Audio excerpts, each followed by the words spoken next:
Assalamualaikum warahmatullahi wabarakatuh. Halo anak-anak, apa kabar hari ini? Semoga kalian selalu dalam keadaan sehat walafiat dan dilindungi oleh Allah Subhanahu wa taala. Nah, pada video kali ini, Ibu akan menjelaskan tentang langkah-langkah regulasi emosi atau cara mengelola emosi pada diri kita sendiri. Nah, nanti Ibu akan menjelaskan melalui scrapbook yang sudah Ibu buat.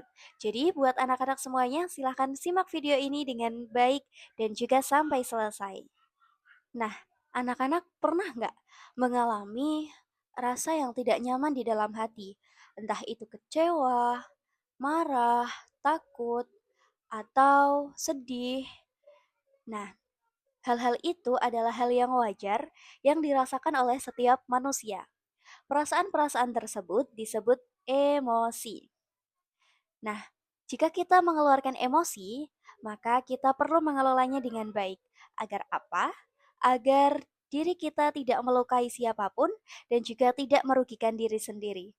Maka dari itu, pada video kali ini, Ibu akan menjelaskan 4 langkah regulasi emosi melalui scrapbook yang sudah Ibu buat pada kali ini. Nah, kita masuk pada langkah yang pertama. Kenali emosi yang dirasakan.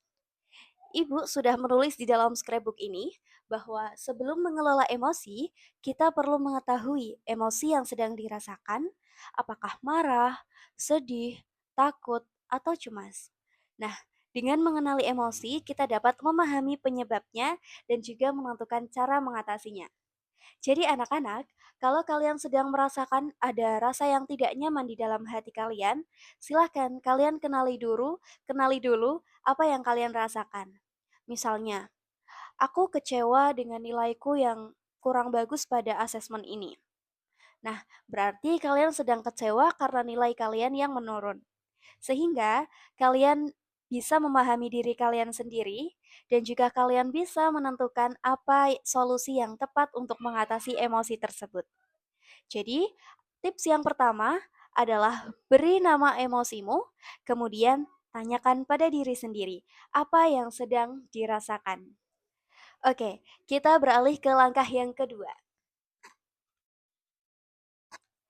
Langkah yang kedua adalah mindfulness. Mindfulness adalah kemampuan untuk fokus keadaan saat ini tanpa terburu-buru bereaksi. Jadi anak-anak, kalian perlu tahu bahwa emosi itu bukan hanya marah saja, tetapi rasa-rasa kecewa, rasa sedih, rasa takut, ataupun seluruh rasa yang tidak nyaman dari hati kalian yang timbul karena sesuatu keadaan itu bisa disebut emosi. Nah, ketika emosi itu memuncak pada diri kita, dari anak-anak, jangan langsung mengambil tindakan atau jangan langsung bereaksi. Nah, Ibu sudah tuliskan di sini, ada 3 cara untuk melakukan mindfulness. Yang pertama, tarik nafas perlahan. Yang kedua, memusatkan perhatian pada pernafasan. Kemudian yang ketiga, rasakan emosi tanpa menghakimi diri sendiri. Jadi teman-teman dan anak-anak semuanya, kalau kalian sedang merasakan sesuatu yang tidak nyaman, misalnya lagi mau marah nih. Nah, kalian jangan langsung menanggapi reaksi marah tersebut dengan meluapkan dengan teman yang lain. Nah, anak-anak bisa aja langsung tarik nafas yang dalam, kemudian sebelum dihembuskan, kalian pusatkan perhatian pada hembusan nafas tersebut. Sehingga ada rasa nyaman yang terciptakan di dalam hati dan tidak akan meluapkan emosi kepada teman-teman yang lainnya. Tenang sejenak sebelum bertindak. Itu akan menguntungkan pada diri sendiri dan juga tidak merugikan teman-teman yang lain. Kita masuk ke langkah yang ketiga. Di sini, Ibu menuliskan bahwa langkah yang ketiga adalah ubah pola pikir. Saat menghadapi masalah, cara berpikir kita dapat mempengaruhi perasaan yang muncul. Oleh karena itu, cobalah melihat suatu keadaan dari sudut pandang yang lebih positif dan juga realistis. Nah, di sini sudah Ibu contohkan dua contoh, ada dua pola pikir yang bisa dikeluarkan oleh pikiran kita. Ada yang dengan pikiran negatif dan juga ada dengan pikiran positif. Pola pikir negatif, contohnya, aku gagal, berarti aku tidak pintar. Sedangkan pola pikir positif, nilai kali ini belum bagus, tapi aku bisa belajar lebih giat. Gimana? Dua kalimat itu sama-sama ungkapan kecewa kan? Nah, memang sama, tapi berbeda cara menanggapinya. Ingat ya anak-anak, bahwa pola pikir kita itu akan menentukan perasaan yang ada di dalam hati kita. Jadi, buat anak-anak semuanya, jangan kebanyakan overthinking. Karena pikiran yang negatif yang berlebihan itu akan menentukan perasaan dan juga tindakan kita. Sehingga dengan berpikir positif, kalian akan memunculkan emosi yang positif juga dan tindakan-tindakan positif lainnya. Sehingga ubah pola pikir yang lebih positif adalah menjadi langkah ketiga dalam regulasi emosi. Kemudian, langkah yang keempat. Langkah yang keempat, Ibu menuliskan bahwa lakukan hal positif dan jaga pola kesehatan. Nah, ini adalah hal yang paling penting. Jadi anak-anak semuanya, emosi bisa saja muncul karena hal-hal yang biasa kita lakukan adalah hal yang negatif. Nah, di sini Ibu sudah menuliskan beberapa langkah positif yang bisa kalian lakukan untuk meredakan emosi yang sudah kalian rasakan. Yang pertama, kegiatan positif membaca buku.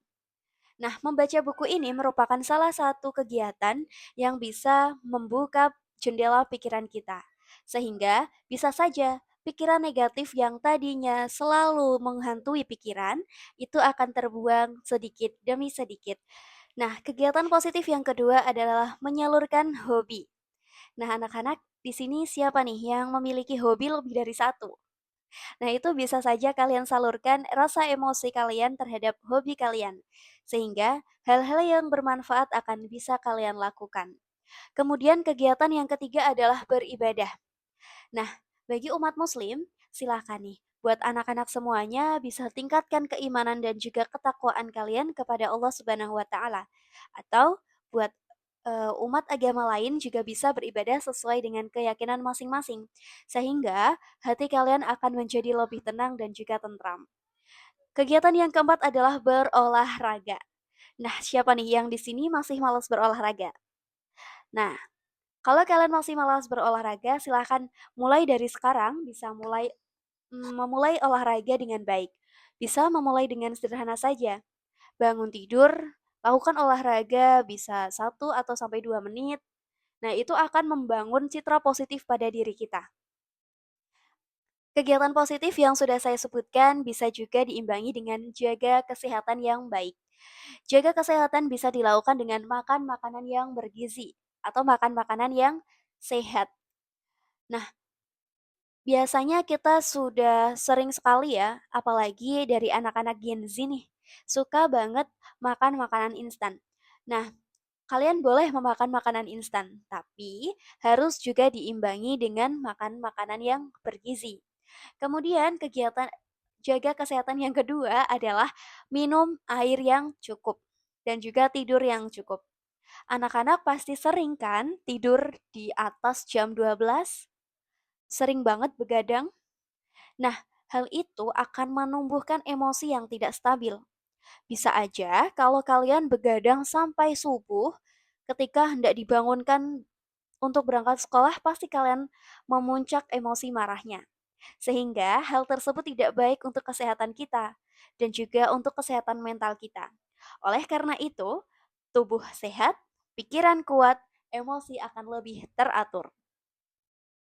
Jadi gimana nih anak-anak semuanya? Apakah kalian sudah paham dengan 4 langkah tadi? Nah, di bagian penutup, Ibu menuliskan bahwa regulasi emosi merupakan kemampuan penting yang perlu dimiliki oleh setiap siswa. Emosi bukan untuk dilawan, tetapi emosi merupakan hal yang harus dipahami dan juga dikelola dengan baik. Ada 4 langkah yang sudah Ibu jelaskan tadi. Yang pertama adalah kenali emosi yang kalian rasakan. Kemudian mindfulness. Yang ketiga adalah ubah pola pikir. Dan yang keempat adalah lakukan hal positif dan juga jaga kesehatan. Selesai. Gitu ya anak-anak semuanya. Jadi ingat bahwa emosi itu bukan hal yang harus dilawan atau bahkan hal yang harus ditakuti. Tetapi emosi perlu dikelola dengan baik agar tidak merugikan orang lain. Terima kasih dari Ibu, semoga bermanfaat dan anak-anak memahami semuanya. Wassalamualaikum warahmatullahi wabarakatuh.